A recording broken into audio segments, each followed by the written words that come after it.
Hey, it's Joe Justice here, and you are listening to the Kanawha Valley Hustlers podcast. Hello and welcome. I am here in Huntington today, a little outside of the Kanawha Valley, but I found some Kanawha Valley folks that I wanted to introduce you to. You've seen them before, but I want to see what they're up to here today.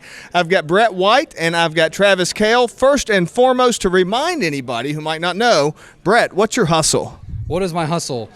Which one? Exactly. Tell me your hustle today. Today, I'm showing off for this first time in the United States a hands-on look at the recently announced Raspberry Pi 5 and showing it off before it releases in early November, late October. Awesome. And Travis, what's your hustle today? Yeah, so today I'm here. I brought some tools and resources from our innovation center to just show people what we have going on at UC. So. Awesome. And so just to step back a little bit, we are here in Huntington, and they're having their Maker Festival. Can you tell me, Brett, just a little bit, what is the Maker Festival and what's been going on here today? We're at the end. Everybody's wrapping up. You guys have been here all day. I'm sure you're tired. Tell me what's happened here today. Makes Fest originally was built to show off the new makers between high schools and even adult programs to show that there could be funding that could be involved, all the sponsors, all the engineering firms, computer science firms, education facilities that could start bringing more of a maker community to Huntington and even beyond into Advantage Valley even. Now, and Travis, can you just tell, what is a maker? What does that mean? Well, to me, it means it's a creator. It's just somebody who takes an idea and turns it into something. I mean, it doesn't necessarily have to be physical, but oftentimes it is. So we've seen lots of robots and drones and 3D printed things and little Raspberry Pis, right? So we've seen everything that whatever you can think of, it's here today.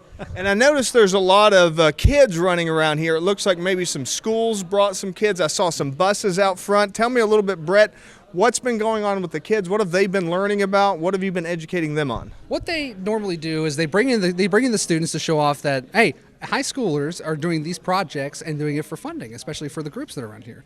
And then they also show the adults can still do it. No matter what age you are, you could still be an inventor. And the best part is that they're showing to give the inspiration. And that's what me and Dr. Kahle are doing around here, to give inspiration and showing even high school students that UC's programs, especially the Applied Computer Science program that I and Dr. Vincent Smith do, and the Innovation Center with Dr. Kahle, it can make basically the sentence of you can turn your dream into physical reality. Awesome. And Travis, tell me just a little bit about, I know the kids were excited about a lot of stuff at your booth because you had a lot of physical things that they could interact with, and I saw it throughout the area here. What kind of physical things were you showing off here? Yeah, I brought a couple of robots. We have a Lego Mindstorms robot, and we have a Sphero RVR robot, and they're basically little vehicles that you can program to do whatever you want. You know, they can carry things, they can move. The Sphero, you can put cameras, microphones, things like that on. I didn't bring those today because I didn't want them to get broken, but we did let the kids, move play around with it like an RC car. And it's amazing because it all happens. Right here's the controller. It's your phone. Right. So it's just incredible. We were programming right in front of their eyes, taking just simple block code and saying, do this, do that. And so, yeah, they were having the time of their life and just having fun, and they were doing STEM and they didn't even know it. Right, that's the best kind of teaching, when somebody's learning something they don't even know it, right? Yeah. So Brett, tell me, did you feel like you had, when you were talking to either the kids or the adults, I saw that, I don't want to imply that there were only kids here. There were tons of adults, tons of college kids, also tons of high schoolers and everything. Do you have any memorable aha moments where you were explaining something to somebody, you saw that light bulb go off in their head? I just recently had that about less than an hour ago, and he talked to him too. One of the STEM students from South Point, Ohio was talking over with us, and it was showing that, there's a really good interest. He was interested in engineering, and he loved the software side and the hardware side. He was just like me when I was in college, and I was like, he's going to go places, and I think me and Dr. Kahle together could help him achieve career readiness and get up to the top of his class, because he's a bright. I see that for a lot of high school kids around here. There are bright futures ahead of them, and we just wanted to do what's best for them and show off what is available that is career ready stuff that's used in the field already, so that they can get a head start. And Dr. Kahle, same question to you. Other than that, I know you guys have been right beside each other all day, but do you, first of all, I'm sure you experience that a lot because you work with students every day, those aha moments. Did you have any that stood out for you today? Yeah, sure, I did as well, and you're right. It's funny because you do see it a lot when you're working with a student when something clicks. But today, a lot of what we do in the Innovation Center is we design workshops for college and high school students.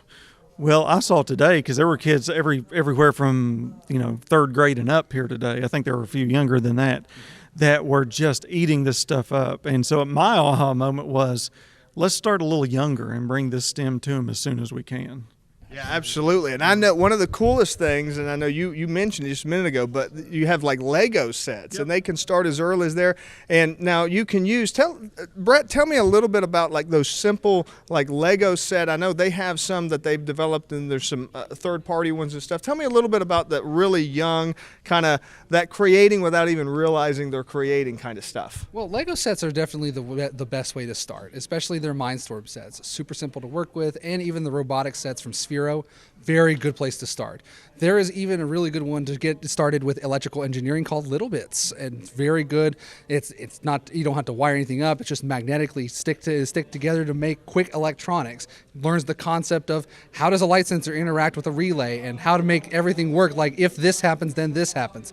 It teaches them the concepts they need for not only hardware engineering but software engineering, and it is definitely the lowest way to do that. Even BBC made their own version, which is called the iBit.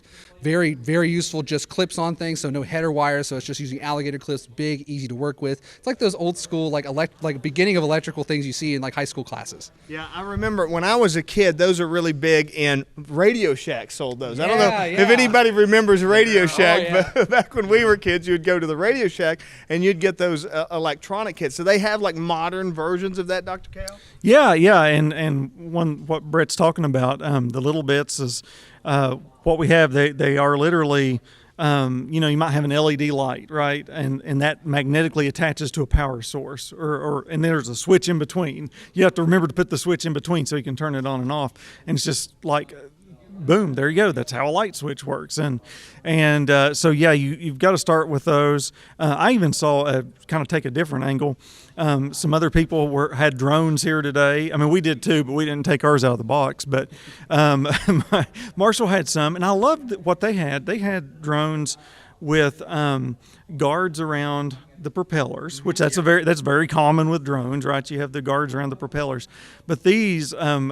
The kids were running into each other with the drones, but it didn't hurt them. It just bounces off of them, and stuff like that. Like, you don't have to buy the $3,000 DJI drone when you're starting out. You can get those that are basically toy drones, but it teaches people how they fly and how they work. Yeah. And you've got to start there. You can't jump in with the most advanced stuff. Absolutely. And then Brett, I know that you guys have been down here at your booths most of the day, but have you got a chance to go out and kind of look around? Could you give everybody that wasn't here kind of a feel for what was I know it's been in several rooms, and it was even some outside. Can you give us an idea of what the general atmosphere was like? General atmosphere was I know this is going to sound weird, but it's knowledge. The amount of people that I have talked to that had the stands, in fact, some of them that were on the promenade over here, the older guy that made a fantastic way to switch light bulbs using fiber technology without having to use AC.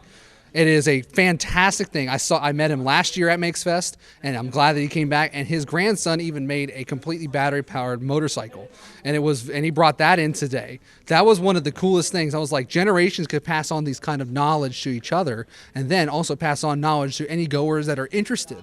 That is the beauty of this kind of event. Whether you have the maker skills or you don't have the maker skills, it doesn't matter. We're open to all kinds, and we're willing to share our knowledge with you so that we can all grow together and we can all share each other's knowledge, because I'm not the smartest person in the room. I know that.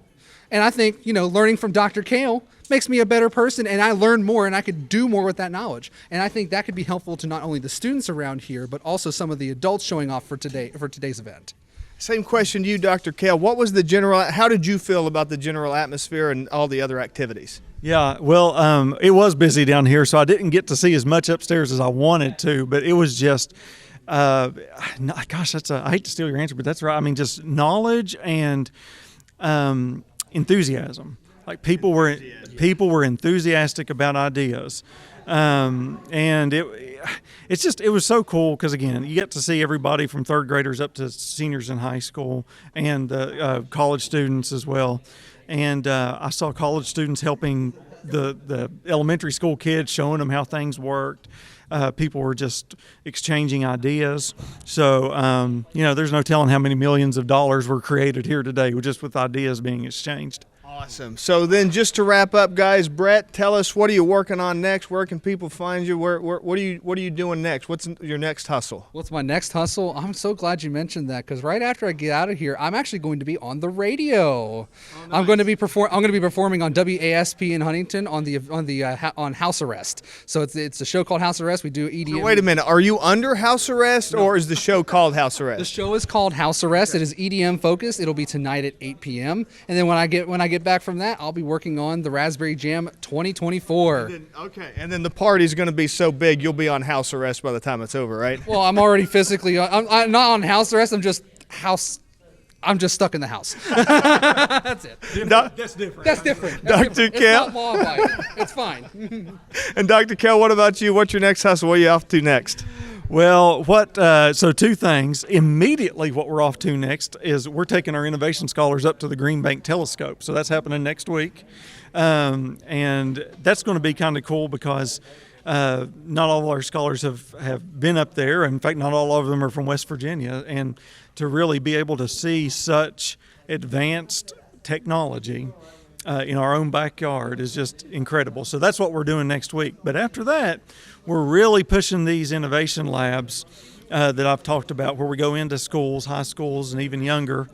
And we're going to be introducing just innovation, like how do you think differently? How do you turn an idea into something tangible? So we're going to really lean into that over the next few weeks. And I think I'll be joining you all with the new ones, because I think working together with my Pi setups, I think we could definitely work together. Yes. I'm excited for that, so we can have UC more broadly supporting the entire state of West Virginia and beyond. Awesome. Thank you guys so much, and thank you for listening or watching here today. Hope that you tune in for the next time. Remember, this is Joe Justice, the Kanawha Valley Hustler, reminding you to hustle hard, hustle smart, and hustle with a smile.